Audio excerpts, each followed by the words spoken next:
wonder what knowing all of this tells us about following Jesus. I wonder what Cara thinks.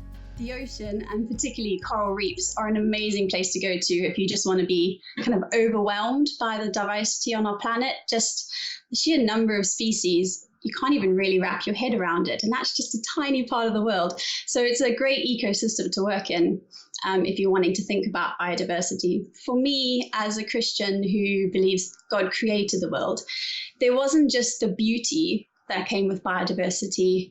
It kind of went one step further, and I was kind of just in awe at God's power. But not only his power, kind of his provision and his care for every one of the species. So he's designed a system where he's sustaining not only sharks, not only fish, but even sea slugs.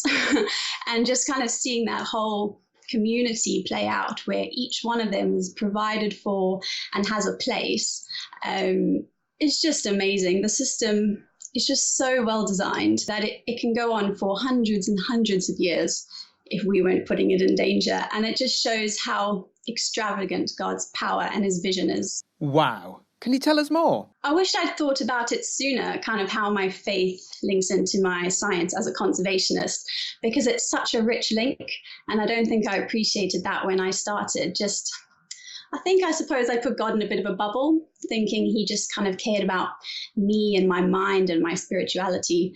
And having developed further as a Christian and as a conservationist, I just see how incredibly linked my relationship is with God to his relationship to me and his relationship to the whole planet, and what that means for how I treat it. And so I think as a Christian, I believe that God, he created me, but he created every single living thing on this planet, and not even on this planet, the universe. It's that big.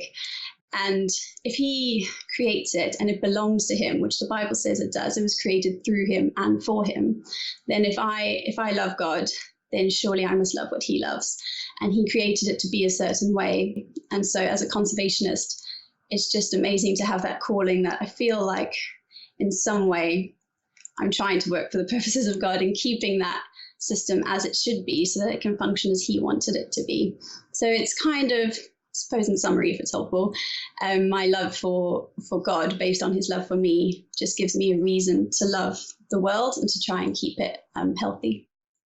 I think science and my faith massively complement each other. There was a period where I didn't really appreciate that. And so I think for a large period, even while I was studying, my religious life was very separate to my scientific life. Kind of my science was 9 to 5. And then unfortunately, God just ended up being around that. And so it's only since I've come to Cambridge and worked at the Faraday Institute for Science and Religion that I've got that deeper understanding about how it's all connected.